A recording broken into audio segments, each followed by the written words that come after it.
Hey everybody, welcome to DIY with the Doc. Today on DIY with the Doc, we are going to talk about installing an inline switch. So maybe you've ever been sitting on the couch and you reach up to turn the light on and you just can't reach it. It's on the other side. Well, you could spin a lamp around. That's one option. Or to make it a little bit easier, you can install a switch right in the power cable. So I'm going to show you how to do that. Super easy. I'm actually doing it as a control switch for a wine bottle based Christmas decoration. You do have to make sure you buy high quality equipment to follow some safety procedures, but it's super easy to do. Stay tuned. I'm going to show you how to do it right now. Welcome to DIY with the Doc.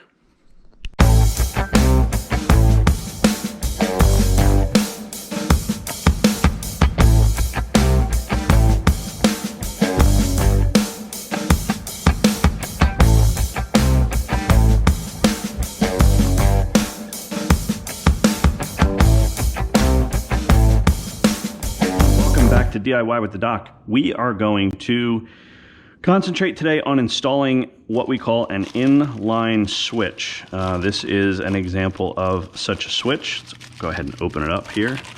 So what's it got? It's really just a switch. Line feeds through here, comes out here, and it sits in the middle of the line. So again, high quality materials. Well, I tend to use Leviton. That's pretty good stuff. What materials are we going to use today? What tools we're going to use? We're going to use a pair of diagonal cutters. We're going to use our sort of all-purpose stripping, cutting, linesman-y, all-in-one Milwaukee tool. I really like this thing. We are going to use a Phillips head screwdriver, and we are going to use a razor knife. So I have here a coil of wire, and this is 18-2. I tend to use this sort of, gold clear with a sort of gold tint to it. I happen to be making something that looks a lot like this. This is a mock-up version of a bottle. I've drilled a hole. I've put a bushing in it to protect the wires, and then I fill it with LED. Really important to use LED because it keeps the temperature down. You don't want shorts in your, you don't heat shorting out wires. And when you plug this in and light it up, it looks pretty. And it's, so the example of the inline switch that we're going to install today looks just like this, okay? On, off, on, off. So if we were to plug this in, and again, this is in the works, just to give you an idea what this thing looks like. Trying to hold this up. On, off, on, off, on. This one today, but this is the switch that we're going to install. It feeds right into the bottle. Again, there's a bushing here. If we would turn this on, yay, pretty lights. You can see the top of these aren't lit, so we've got a break somewhere in here. So I'm repairing this one. But this video is going to show you how to install this particular switch. So let's unplug our to be repaired model. We will put that over here. The new bottle that we're going to do is right here. But for now, this video, we are just going to install our inline switch. It is not hard to do. So let's get started. First thing we need to do is take our switch apart. And I have prepped here to my left a section of wire. I'm going to show you how we prep it. It is super easy to do. And I'm also going to tell you how this works. Now on the end of our wire here, we're going to install a plug. Important, only ever do this with a polarized plug. Really important from a safety standpoint. So eventually we will put this on the end, but we are not going to worry about that for the purposes of this video. I have here about 8 feet of that same 18-2 wire. What you'll notice here, and this is really hard to see on this particular wire, is one side is square and textured of this wire, and the other side is rounded and not textured. That rounded side is your hot side, and that's really important when you install an inline switch, because you are going to take the neutral side and you are going to thread it around. So it's never even going to get cut. It's just going to go, it's going to pop right in there. And the hot side is what's actually going to be switched, right? So the hot side is going to get wrapped around these two screws, and that when you operate this switch, that is what's going to complete the hot circuit and allow whatever it is you're switching to light up or turn off, right? So this is basically the way this goes. We're going to loop this around these two screws, tighten them down, put the cover back on.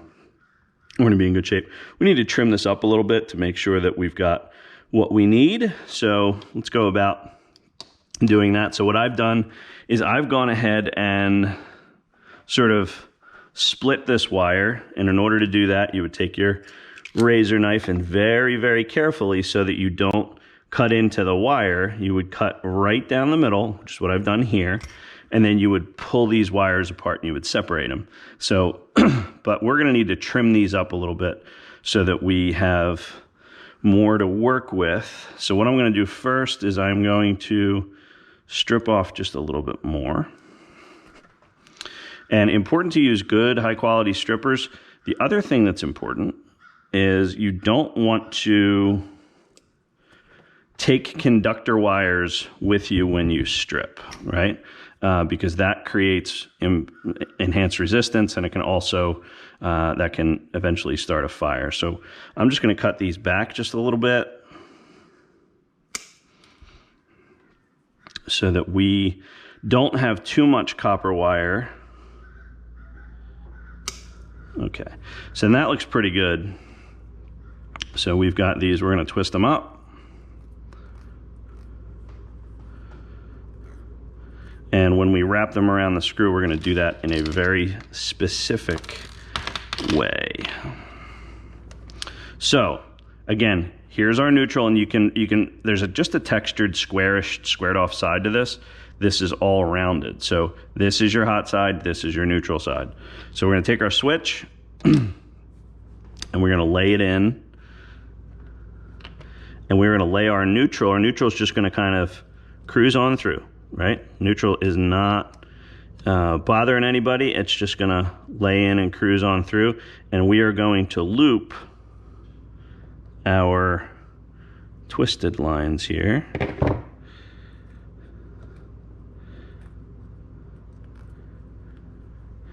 And when we loop them around the screw, it's important that we do that in a very specific way.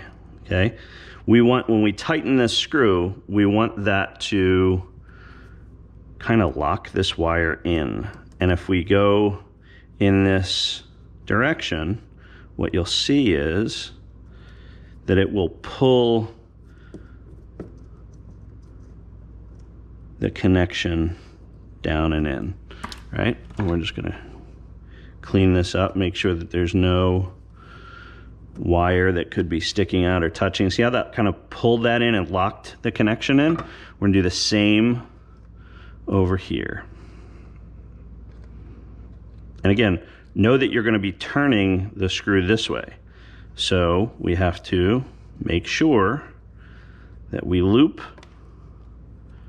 and we hook in a way that's going to lock that down when we tighten down.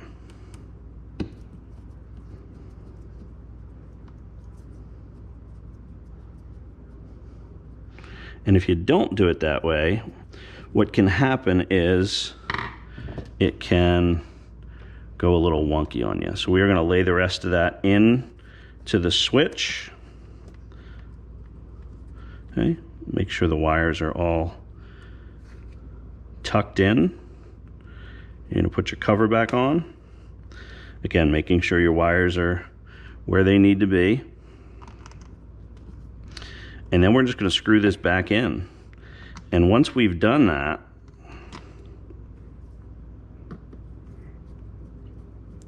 we're then going to attach our terminal plug. And I'll show you how we do that as well.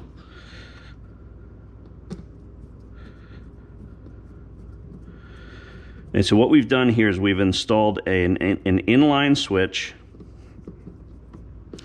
and we've wired it. And again, just to kind of reinforce the point, our neutral goes into this and just continues, right? Our hot, this one, is the one that comes in and wraps around the screws, and that's the one that gets controlled by this switch. That allows the light to turn on and off, okay? So we are gonna, this side is going to actually get soldered onto these two wires with some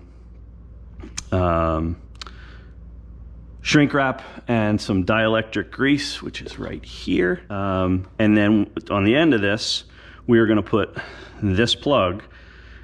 And so we'll have this plug on the end that will plug into the wall. This will turn our lamp on and off. And this will feed our Christmas lights, which we are going to put in to this Chablis bottle. I'm going to cover installing a polarized. Always, always, always, if you're doing a project such as we're doing here, we are installing an inline switch. We are installing a plug at the end, and we are going to solder all this 18-2 wire into this Christmas light set and put it into this bottle. If you're doing that for safety reasons, always, always, always use a polarized plug. So what you'll notice when you open this thing up, there is a screw that goes and holds this thing together. It goes here, right? So what I've done is simply removed that screw, folded open the plug, and you'll see there's a silver side and a brass side. Here's the important thing to know. The silver side always goes to the wider terminal, right? So if you look at these plugs, one is narrow, one is wider. This is your neutral, this is your hot. So neutral, hot, neutral, hot. So remember that this 18-2 wire has a squared off textured side, which is over here. Again, I know that's really hard to see in this video. And it has a rounded side, hot side, neutral side. So what we're gonna do is we are going to take our razor knife and very carefully, we're going to split the sheathing here. And you don't want to split too much, right? You just kind of want to lay it in there and see what you need. So we're going to need to about here. So, and a lot of times if we've split this well, we can pull it. And what we don't want to have happen is we don't want to split this and have copper exposed, right? And so I can feel it. And so there's no copper exposed here, but I do need to strip the ends. A pair of high quality strippers is helpful. This is 18-2. So we're going to lay it into our 18 setting here in our strippers. And I think that's going to be about right. So we are going to strip that wire. And important when you strip wire, kind of look at the end, make sure that there's no kind of wire remaining in there, because that can increase the resistance in your wire, cause it to get a little bit too hot. So it's important to keep that in mind. And you want to kind of compare these two, and you want to strip the same from each one. So we'll find our 18, we'll clamp it down, we'll strip it, and that came off real clean. So, so here you have it, two terminals, and again, neutral, hot. So we're going to find our neutral. Here's our squared off side. So we found that. That's good.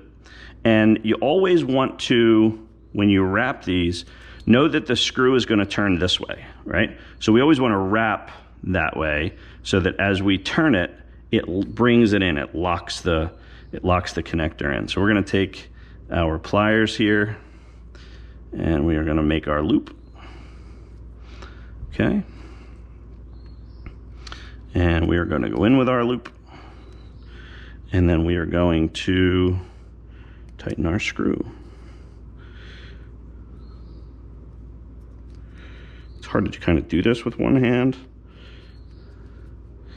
but I'm going to show you when we get to the end here. See how that kind of like pulled that tightener in, and that's kind of in there now. So we're in real good shape. So this is our hot. We're going to take it and put it on our hot side. And again, we are tightening this way. So we want to wrap this way. And again, so when it tightens, it locks it in. So again, we're going to take our pliers. We're going to make our hook. Put our hook on going in the direction, the appropriate direction, and we're going to lock this down.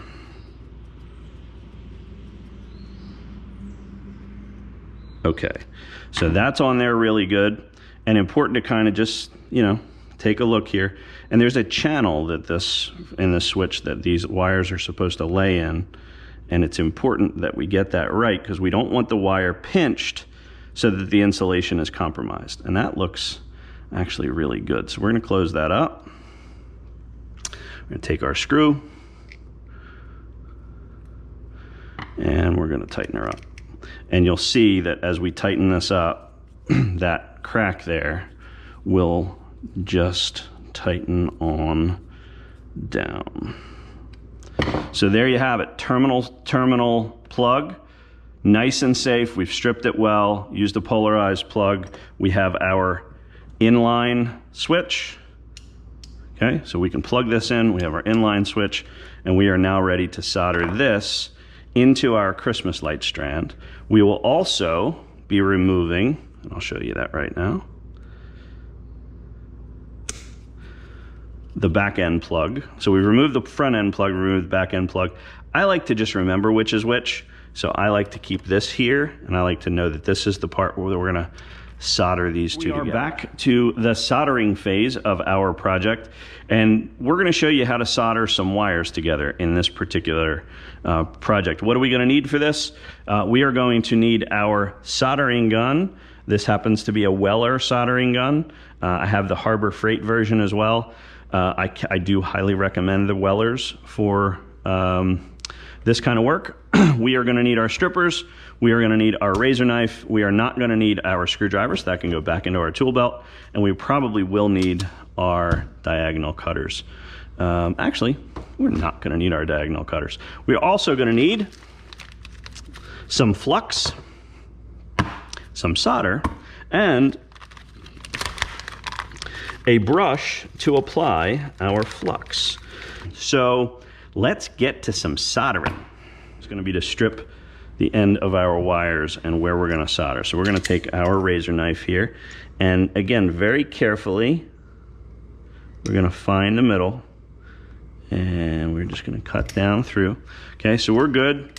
Our razor knife is sort of, it's contributed to this project, and I don't know if you can see that. I don't know if the camera's going to be able to focus on that, but you want to make sure once you've made a cut like that, that you don't have any exposed copper anywhere. So we did a pretty good job with that. I mentioned in previous videos that one of these wires is hot and one of these wires is neutral. And I don't know if you can see this, but this is the rounded wire and this is the squared off wire. This is our neutral. Now, when it comes to soldering into these Christmas lights, it really doesn't matter which of these gets soldered to which one. It just doesn't matter. But it really does matter when it comes to mounting this switch and that switch, right? So we need to then strip these wires to the sort of the amount we want to join here. So I am going to take about that much. We're going to strip it. And again, you always want to make sure that you haven't taken conductor with it. And you also want to make sure that you're kind of roughly getting the same length on each one. Okay, so there we go, and that's pretty close. Actually, we're not as close as I'd like, and I like things to be right. So we are going to just strip that. Okay, that looks a little more right. All right, that makes me happy. So here are our conductors that we're going to join together, and we need to do the same thing over here and strip these wires as well. I choose to use, and you want pretty much the same length here, right? And this is 18 as well, so we are going to get this stripped out. I choose to use LED lights for projects like this. I just think it's safer. LED lights have a whole lot less heat. Now these wires are also, you can see these are a little more delicate and these are a little bit more beefy, if you will. And we're just going to do these one at a time. I found that it's really helpful to separate these a little bit more because you really want to do these one at a time. And it's helpful to get them separated first, right? Got to keep them separated. All right, so we are going to take our Christmas light line here, and this is called helping hands. Actually, that's exactly what these are called. You can see I've got some shrink wrap on the alligator clips on the end, and these are just going to hold stuff for us so that it's easier. And again, we're going to do these one at a time, and it, again, does not matter which of these gets joined to which of these, okay? The way I like to wrap, and there's lots of different ways to do this, is I like to do what's called the bell wrap, which is you make an X with them, you wrap one,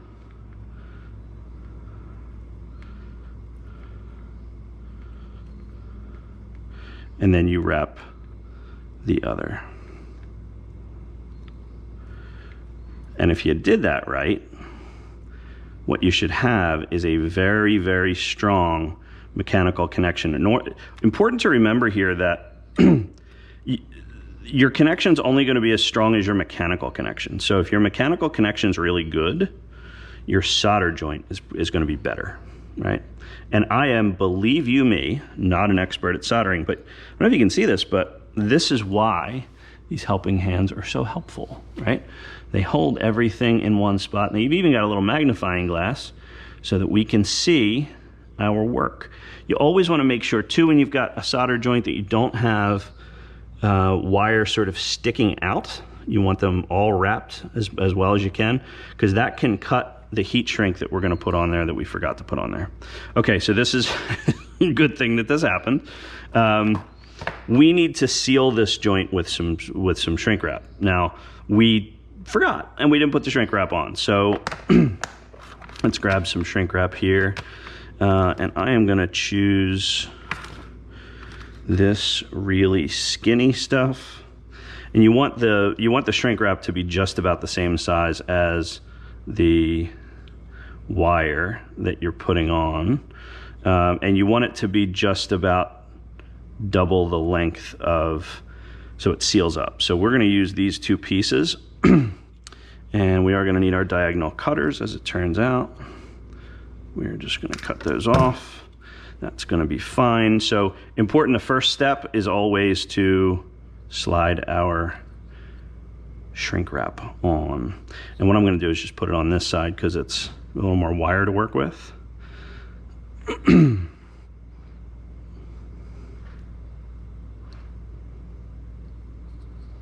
Okay. So that's good. So I'm going to take this other side apart because we forgot. Okay, so no worries there. We've got that taken apart. We've got our shrink wrap on one side, and we are going to put it on our other side. This is called heat wrap, shrink tubing, lots of different terms for it. Okay, so we've got that on there. So again, we're gonna take our wire, we're gonna make an X, and we're gonna do some wrapping.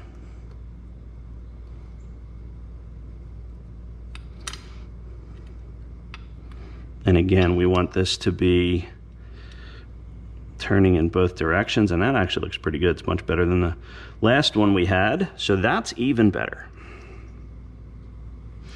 And you want to get the other wires as out of the way as you can help them to be, because you're going to have a really hot soldering iron in your hand, and you don't want other things impacted by that. So the first step is always flux. Flux cleans and makes the solder, it's made of pine sap, refined pine sap. So what we're going to do is we're going to take our brush. We are going to get into our flux here. And we are just going to brush our flux onto the connection. And we want to be pretty generous there. And it actually looks pretty good. You don't want gobs and gobs of it, but you want to hit it pretty good.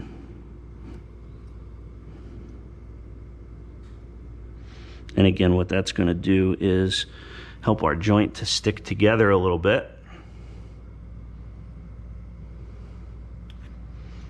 And take off any excess and just make sure it's sitting in the joint. Okay, so, and we're going to take our soldering gun, and this is a brand new soldering gun, so a brand new tip. So probably when we fire this thing up, it is going to hiss at us a little bit. Let's see if we can get this fired up, and I can feel the hum. And Weller says 6 seconds before this heats up. See that heating already? And yeah, so we've got good heating here. And so we've just tinned our tip. We clean that up, and that just makes sure that we've got a nice hot tip on there that's gonna help us. So we are gonna get right under here and heat this up.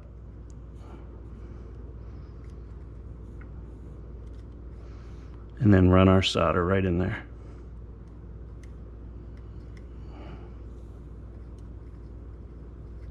Okay, look at that. Important not to breathe those fumes in, but I don't know if you can see that, but that's a pretty darn good solder joint there. So again, important to work sort of with a fan here if you can, but if you can see that joint in there, that's pretty good solder joint. So we're just gonna clean up our tip here. That's what our wet sponge is for. And again, we can lay this down because with a gun, it's gonna stay off the table. It's not gonna melt our cable. We're in good shape there. So we've got a beautiful solder joint there. Our next step is going to be to bring our heat shrink over. Before we do that, we're gonna take our dielectric grease and we are gonna take another brush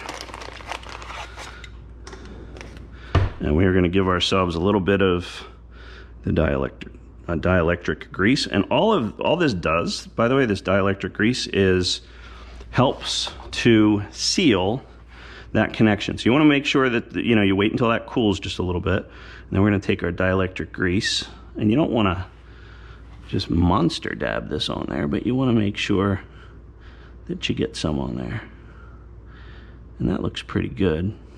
Okay, and then we're going to take our heat shrink,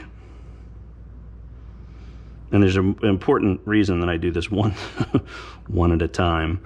And you don't want to rub all that grease off, right? So you just kind of sneak it on there, right in the middle. We're going to clamp it down back into our helping hands. And then we're going to take our heat gun and we're going to shrink our tubing, and that will complete the soldering of that particular joint. So our heat gun on low here. Oh yeah. And you want to start in the middle of your heat shrink, and you'll notice that it tends to squeeze that grease out the sides, and that's exactly what we're looking for. And that, my friends,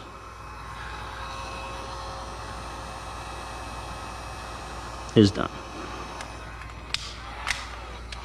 Okay, hot gun, right? So we want to hang it metal part away so that it cools. Again, hot gun, metal part away and away from everything else so it cools. Safety is a really important thing. So now what we have is a fully soldered, fully sealed and waterproof. Not that that's going to be terribly watered, but a fully sealed and waterproof joint. And I like to take a rag here and just wipe off any excess grease. But that joint is solid, and believe me when I tell you, that is going nowhere. So we're gonna do the same thing to this one, and I'll show you what that looks like in just a minute. Going to our wires, we're gonna flux them up. Don't flux it up, dude.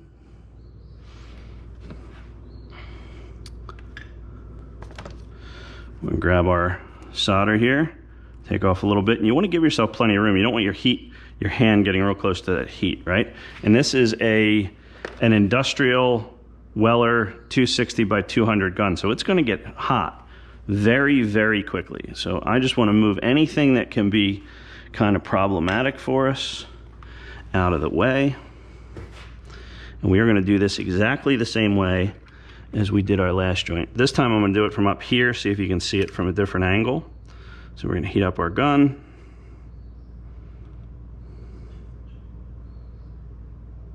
And when we see our flux start to melt, that's when we're gonna go in with our solder, and it should suck right into that joint.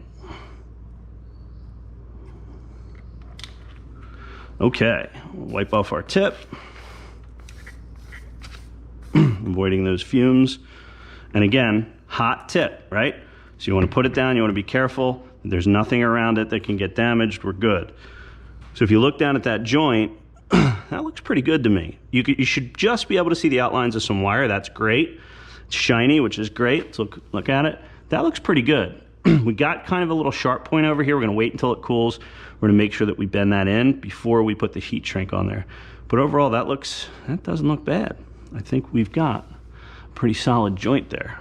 Yep. All right, so now what we're gonna do is we are going to, once again, go in with our dielectric grease. And again, this is purely like an optional step, this dielectric grease step. But I think it's important. And it doesn't look like that wire is going to be a problem for us. So we're just going to leave that be. Get our grease on there. We're going to slide our heat shrink up. And you want to use the heat shrink that is closest in diameter to your wire. Okay, and then we're going to take our heat gun. And again, you want to be careful with this thing. We're going to hit it on low. We're going to start in the middle. And it's important to start in the middle and work your way out. See that grease squeezing out on the left there? That's what we want to see. And we want to shrink that tubing down so that everything seals. And that, folks, hot gun safety, up, out, safe, right? This gun's cooled down by now. Not going to touch it though. And we are just going to take a look. And you see I've got some heat shrink on my helping hands here that helps to protect the integrity of your wires. And what we have here, folks, I'm going to wipe a little extra grease off the side of that, is a really rock solid connection that is going nowhere, right? So we now have, and I'm going to unplug all of my heat making equipment here. Can't recommend this Weller gun highly enough. I had the Chicago Electric Harbor Freight model. This is the Weller D550. You can see up here is the Chicago Electric Harbor Freight version. So much better. I mean, you saw how quickly that went. I highly recommend a high quality gun like this one. This on sale was about $38. I think I got it with taxes, 40, 42 bucks. So we now have our Christmas lights wired in. Now, interestingly, we can see if this works, but first what we got to do is we've got to seal. Remember, we took the female end of this off, and safety is our absolute priority here. So we are going to take the time to do this right before we test this light strand, and we are going to seal the end of these wires so that there is absolutely no chance that anybody can get bit by a hot current. So what I like to do is just wrap and then fold over directly, because again, the end of that is what's going to be hot. Don't worry about how pretty this is right now, because we're going to come back in and clean it up here in a minute. But we now know that we've got good vinyl coverage on the end of this line. And again, we're going to tape these together. We're going to do exactly the same thing on the other one. Could you use wire nuts? Sure, I guess you could. Why don't I use wire nuts for that? Well, it's a tight squeeze getting this stuff into the bottles. And what I find is sometimes the wire nuts really create more of a problem than they solve. I know this electrical tape solution works pretty well, and so I tend to stick with it. Okay, so that is completely folded over, and then what I like to do is I like to tape these two, and again, they're fully insulated now. I like to take the time to tape these two together, because the side benefit to that is we are going to use this sort of connection as a pull connection to pull our wires through.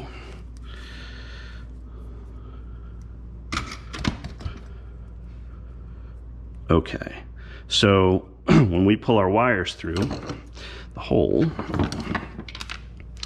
we do that with a weighted line like this one, and we tie right to the end of this. And that's why now that we've gotten them tied together, it makes a wonderful pull for our lights so that we can tug them gently through the process. And I don't worry about this knot being doubled, right? So now I can pull the wire.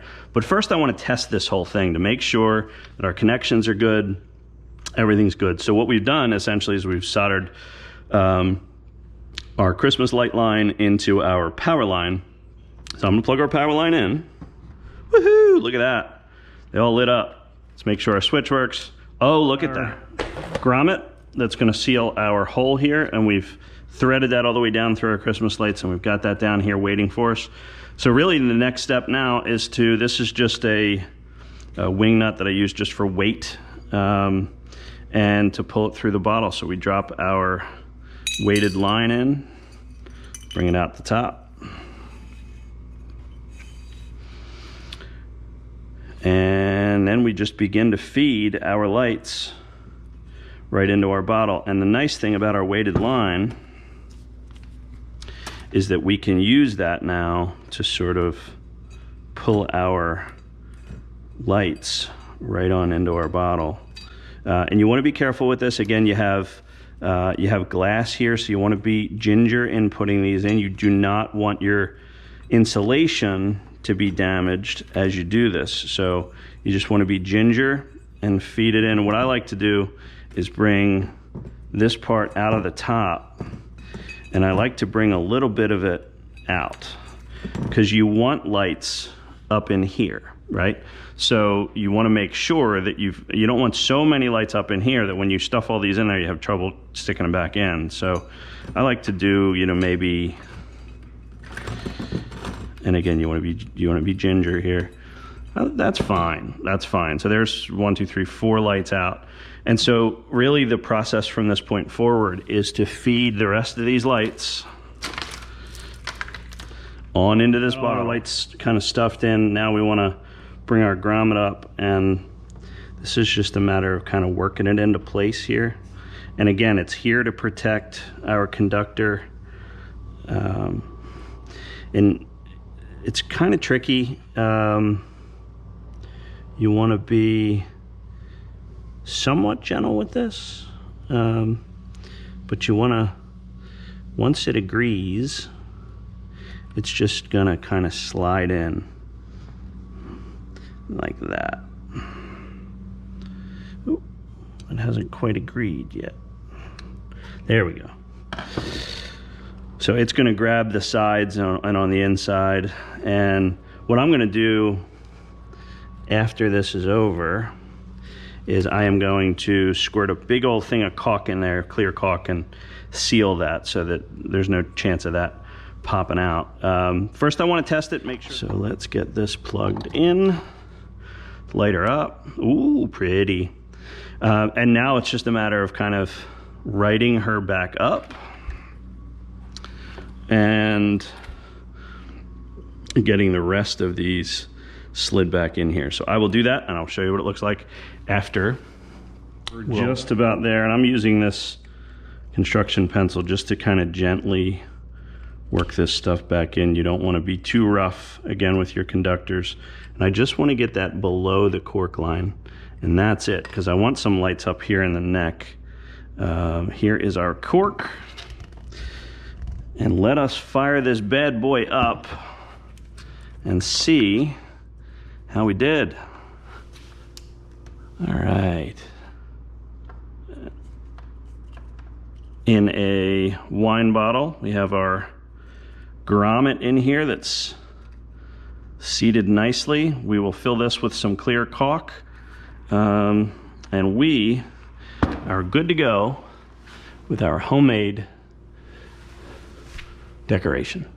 Hope you enjoyed that project, everybody. If you like these videos, please hit the subscribe button, like, comment. Really enjoyed doing these videos. So if you want to see more, drop into the comments below what you might like to see. Have a great day, everybody. Bye-bye.